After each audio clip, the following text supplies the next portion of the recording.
One of the most tragic events in my life happened in November 2014. I was walking home from my university's library. It was around midnight. What happened? I was mugged from behind. I was traumatized for a year and could not go out because of the fear.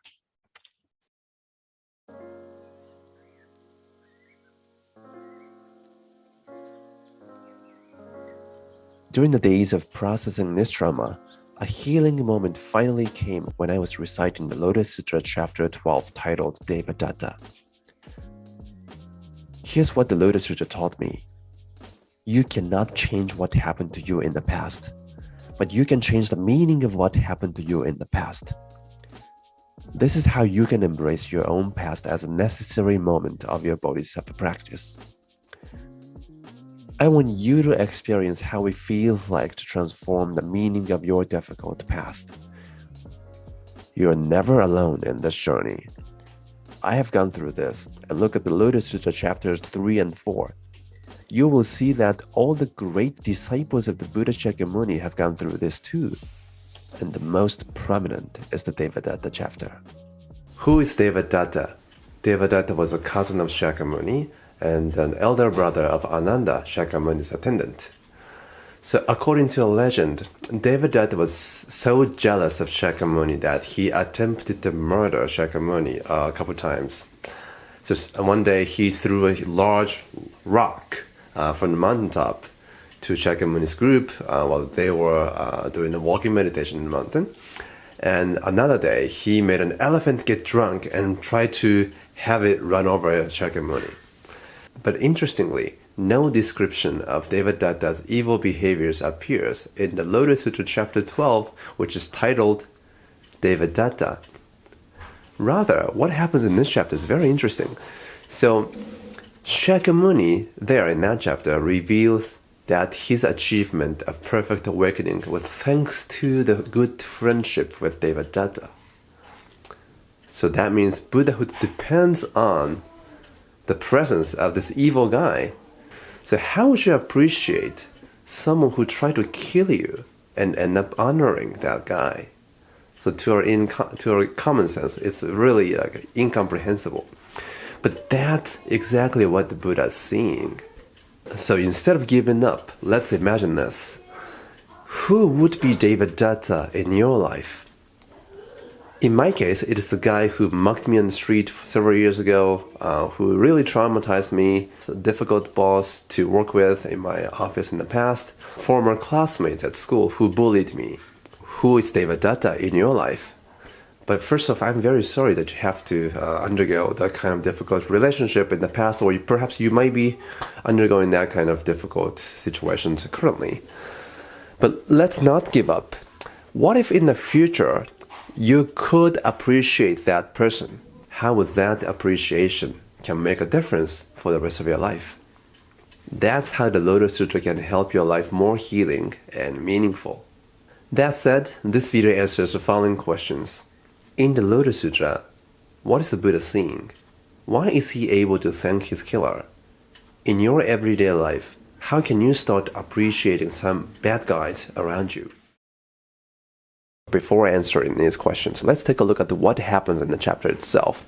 So the chapter starts with Shakyamuni's past life, and one day a hermit approached a king and said this: I have a great vehicle sutra named the Lotus Sutra.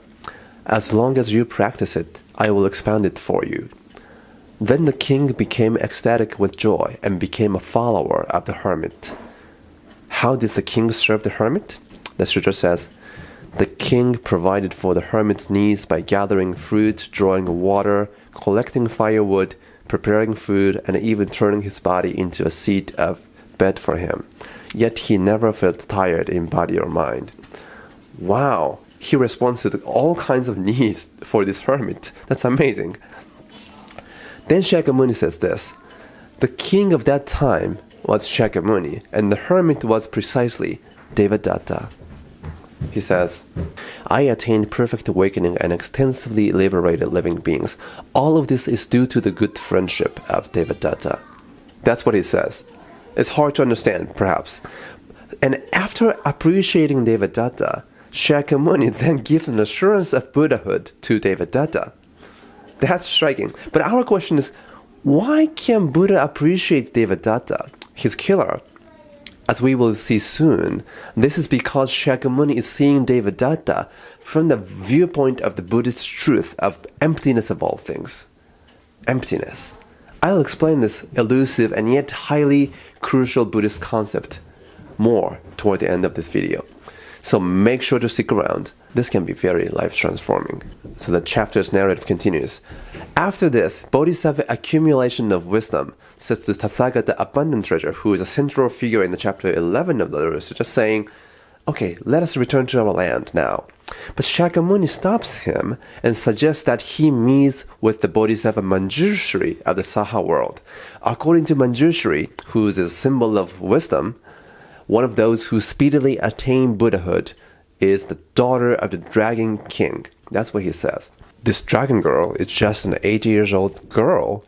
So Bodhisattva accumulation of wisdom cannot believe this, her Buddhahood. So then the dragon daughter suddenly appears before the Buddha. Then Shariputra insults her by saying, no way, you will be a Buddha that fast. And the sutra continues, for how could the highest awakening be attained in the female body if it is impure and unclean and thus not a suitable vessel for the Dharma? How then could you in a female body so speedily become a Buddha? What are you saying, Shariputra? Right? If you are saying this to women today, you'll be fired. So this statement, of course, reflects the historical context when women were, with the low social status. But that's why this chapter bringing up the Buddhahood of women is so important and groundbreaking for that time. So what happens next? The dragon daughter transformed her body into a male body, attained perfect awakening, and preached the Lotus Sutra to all living beings in the 10 directions. But why does she need to transform into a man's body to become a Buddha? As I said, this has to do with the historical context, but I think an important implication of this body transformation is that the Buddha's wisdom equally embraces the value in all types of gender and in all types of bodies. Then the difference of gender, bodies, and so on is how this oneness of truth is embodied in a particular way. So they're all important. This difference is how this oneness is expressed. Well, that's basically what's going on in the chapter's narrative. That said, now let's answer the questions for the day. What is the Buddha seeing in the Lotus Sutra? Why is he able to thank his killer? In your everyday life, how can you start appreciating some bad guys around you?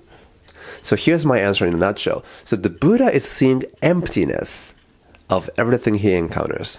From the viewpoint of the Buddhist truth of emptiness, which means the essencelessness of all things, from that viewpoint, Devadatta is not merely a killer, but also a good friend.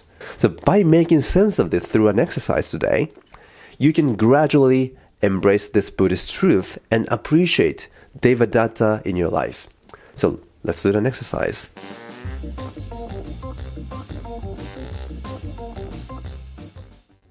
Alright, now let me show you the emptiness of this figure and explain a practical and salvific implication of the Buddhist truth of emptiness of all things. So what is this? A circle? Sure. How about this?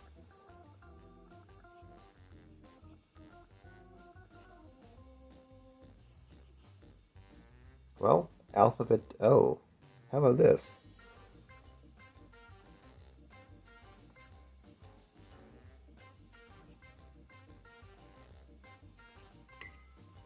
Now this is on number 0. How about this?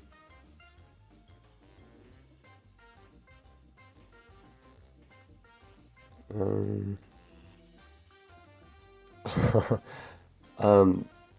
don't know. Eyeball of a milk monster. Sure. All right. So, what is this figure then?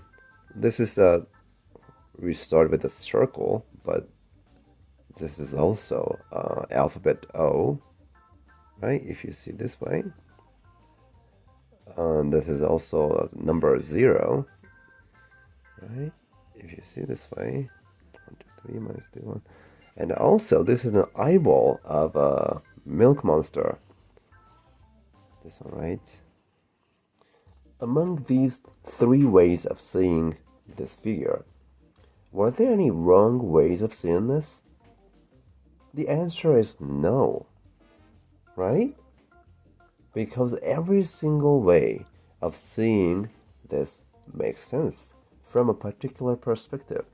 So each of them makes sense when it is put in a particular context. So this circle is an alphabet, this also is a number, and this is also an eyeball of a milk monster all at once. So that's what the Buddha is seeing. Let me explain more. So what's interesting is that this figure over here is unchanging, right? But what it keeps changing is the meaning of what this is, depending on the context and the viewpoint. So in the same way, what this suggests is that what happened to you in the past cannot change. But you can change the meaning of that traumatic experience from the past by developing your perspectives and bringing more new contexts. So this is, in a way, how you can actually change what happened to you in the past, right? Because the world you are living is a world of meanings. That's why people seek the meaning of life. If you're only seeing this from the viewpoint of, for instance, like a number, this one, right?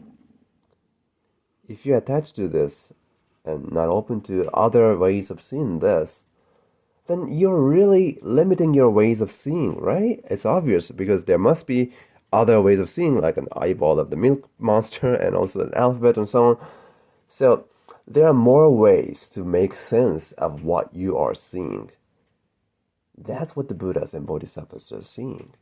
So in Buddhism, suffering arises if you're attached to a limited number of ways of seeing things. So this means that once you allow yourself to be open to new ideas, new ways of seeing, and open to accepting your own limitation, you no longer suffer. And in the Lotus Sutra, Shakyamuni is seeing everything this way, including Devadatta. That's why Devadatta is a killer, a good friend, and a future Buddha all at once. So kind of that way, the guy who mugged me on the street back in 2015 was my Devadatta.